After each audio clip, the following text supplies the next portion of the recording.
Video number 46 for bass players, and in this video we're going to be playing on page 18 and 19 with the bow now. Now we skipped ahead on these before. You've actually played these, but you didn't do it with the bow, the way the book actually asks you to do it. Now we're ready for that. So we're almost doing everything now.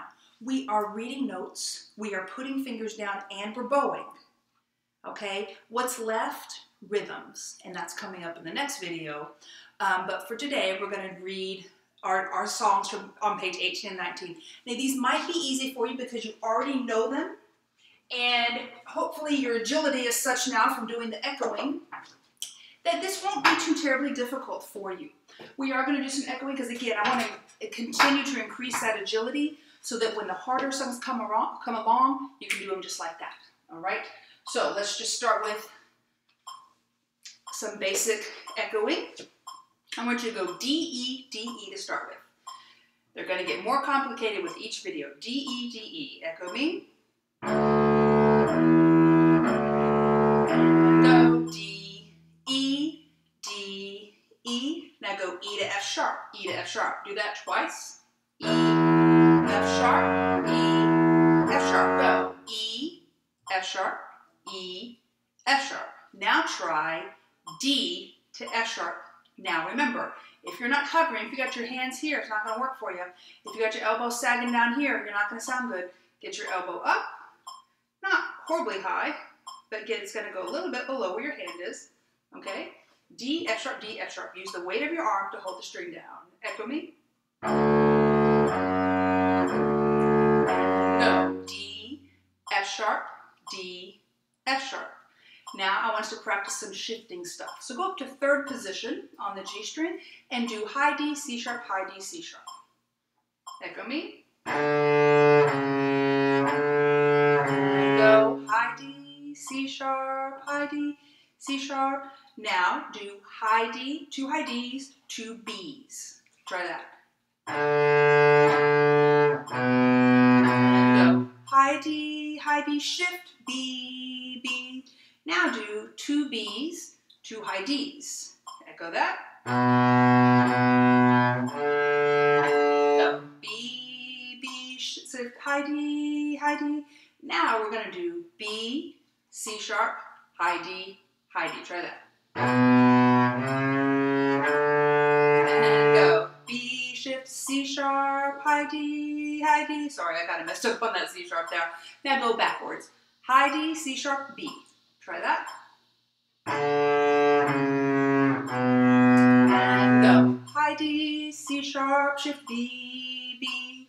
Now do two A's and two C sharps. We've not done that before. We've done A to high D. When did we do that? In your arpeggio that you should now be practicing every day. Every day start with your scale and arpeggio. Two A's, two C sharps is what we're doing, not the part of the arpeggio. Play that now. A, slide the one, add the two, and go. A, shift. C sharp, C sharp. Now go backwards. C sharp to A. Echo me. C sharp, shift. C sharp, C sharp, A. Now do this. We haven't done this in a while. High D, open D, high D, open D. Okay, we've actually not done that with the bow. What are you going to do? Keep your high D finger down the whole time. Echo me. High D, open D. Go. High D, open D, high D, open D. All right, now look in your book. You should be on page number 18. Now in this, you can play along with the recording. That would actually be a very good thing to do, to play along with the recording. I apologize, mine is not quite ready. But look at 54. We're going to skip some of these because you've already played these before when you did the plucking. And I'm going to say that 54, especially since you're bass players and there's no fingers down, we can just skip 54, all right? But I do want to do 55 because that one's really good because we get to practice string crossing. You have G's and then F sharp, and at the end, G, F sharp, G, okay? So we're going to start with 55. 55, back and forth. So have your F sharp ready to go down. And ready, and go. G. Now press an F sharp. Back to G's. F sharp.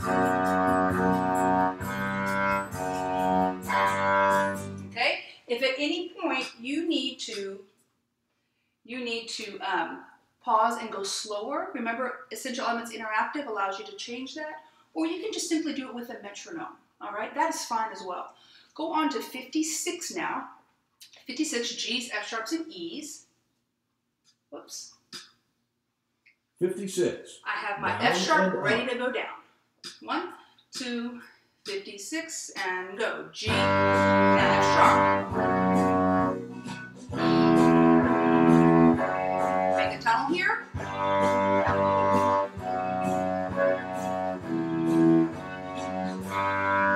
Okay, now you're going to notice these are going to go kind of fast.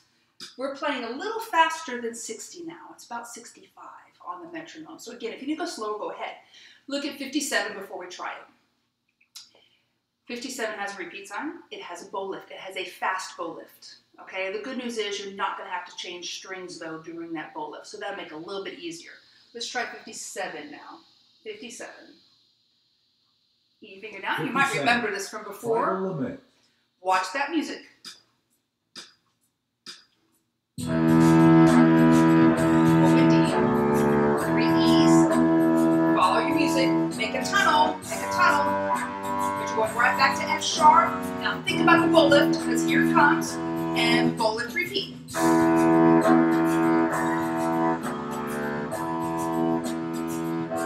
sharp. Make a tunnel.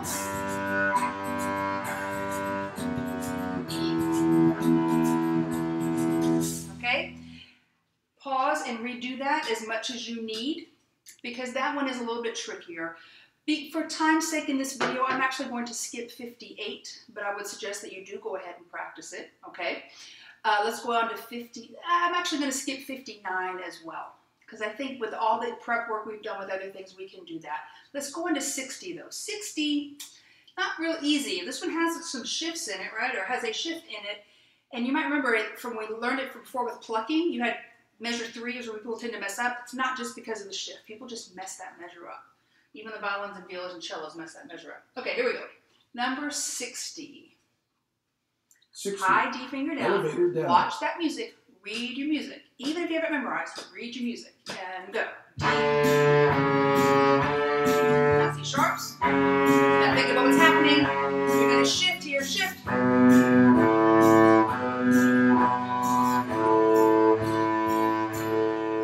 Okay.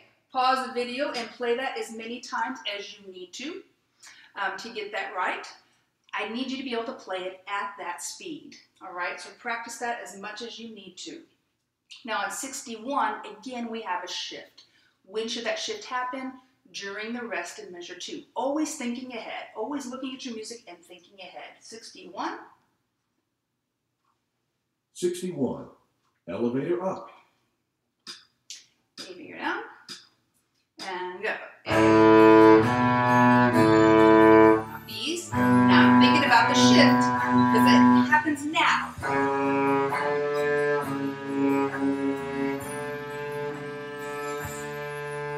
Okay? This would be a great time for you to check your bow hold and make sure that still looks good.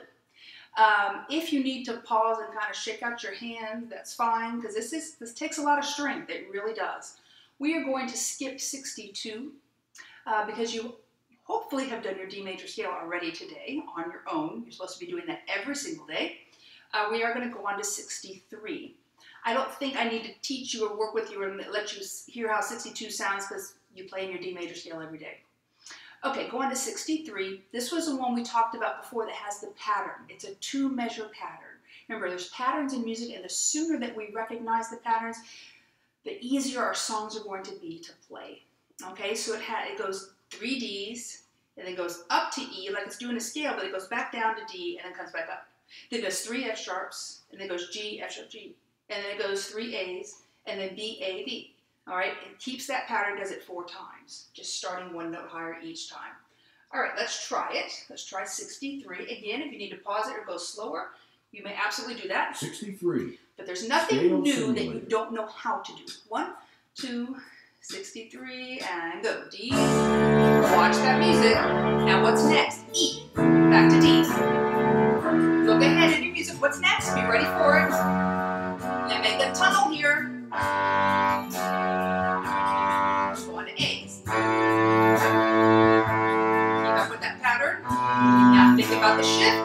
Let's see what happens. Go, shift, C sharp.